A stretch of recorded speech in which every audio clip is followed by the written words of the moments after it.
is no such evidence found against Sant Shri Asharam Ji Bapu.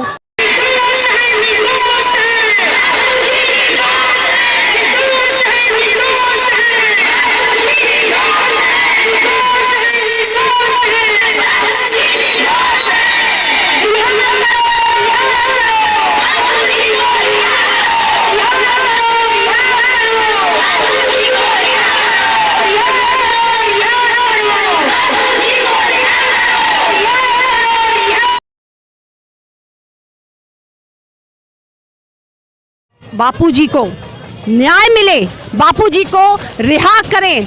और हमारी दूसरी मांग ये है कि बापूजी का स्वास्थ्य जो इतना डगमगा रहा है, आज बापूजी को इच्छानुसार, उनके इच्छानुसार आयुर्वेदिक उपचार मिले। इसलिए आज हम इतनी सारी महिलाएं रोड पर आ गई हैं।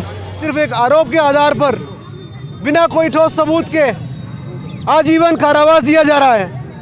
11.5 साल में एक दिन का भी बेल या पैरोल नहीं।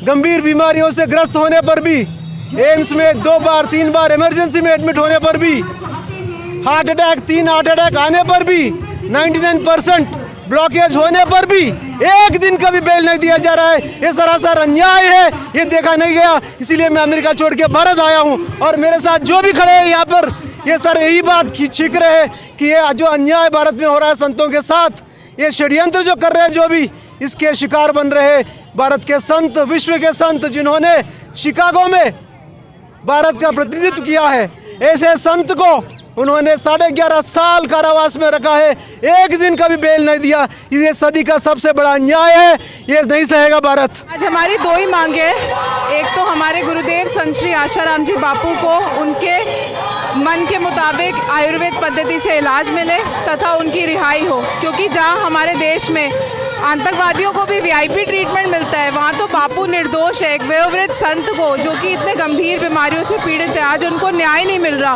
और जबकि कोर्ट के डॉक्यूमेंट्स कहते हैं कि there is no such evidence found against Sant Shri Asaram ji Bapu, punishment is based on only on circumstantial evidence. तो this is why this is biased decision by the court. We can't understand.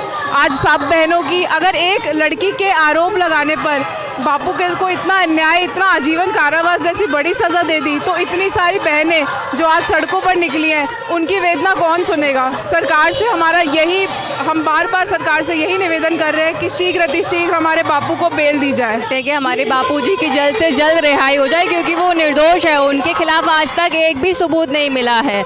तो ऐसे किसी निर्दोष को इतने समय तक जेल में रखना, ये कोई असली बात नहीं होती है। और यहाँ पर इस भारत देश में तो हर किसी को उसके मौलिक अधिकार मिलने चाहिए। तो हमारे बापूजी इस मौलिक अधिकार से वंचित क्यों हैं? 9 करोड़ साधक हैं, लेकिन बापू ने मना कर दिया, कुछ नहीं करना है, कुछ नहीं करना है, शांति शांति शांति। लेकिन अब हमारे सर के ऊपर से पानी बह रहा है, समझे। दरअसल क्या है, न तो बापू को 11.5 साल में पैरोल मिला है, न कुछ हुआ है, और एक लड़की के कहने पे झूठा पास्को एक्ट लगा दिया है, जिसका कोई महत्व नहीं है, समझे।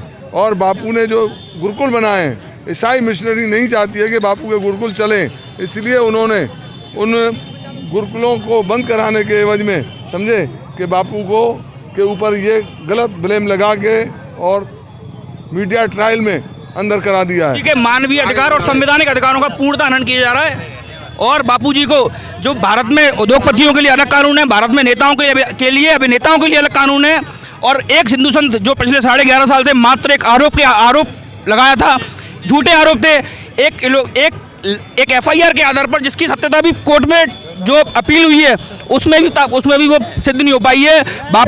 बिल्कुल हमें विश्वास है, तभी तो 11.5 साल से हम लोग इंतजार कर रहे हैं, लेकिन आज विश्वास हमारा टूट रहा है। बिल्कुल बापूजी एम्स में भर्ती हैं, वो भी बापू के कहने पर। बापूजी एम्स में 2 बार 3 बार भर्ती रह चुके हैं। बापूजी का 99% जो वेसल्स थी बापूजी की हार्ट की, वो ब्लॉकेज है। उसके बाद भी हम देखते हैं कि नेताओं को, अभिनेताओं को डायबिटीज़ में, नॉर्मली बीमारीज में, कॉजेज में उनको बेल मिलती है, लेकिन बापूजी को बहुत बड़ा प्राणघातक अल्सर था, उसके बाद भी बापूजी को सुप्रीम कोर्ट से हाई कोर्ट से सुप्रीम कोर्ट ना पैरोल दी, ना बापूजी को बेल दी। ये सरासर भारत में अन्याय हो रहा है और हम सभी सनातनी हिंदू इस अन्याय के खिलाफ हैं।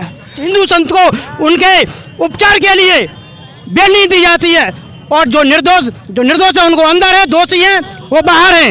ऐसा क्यों? निर्दोष है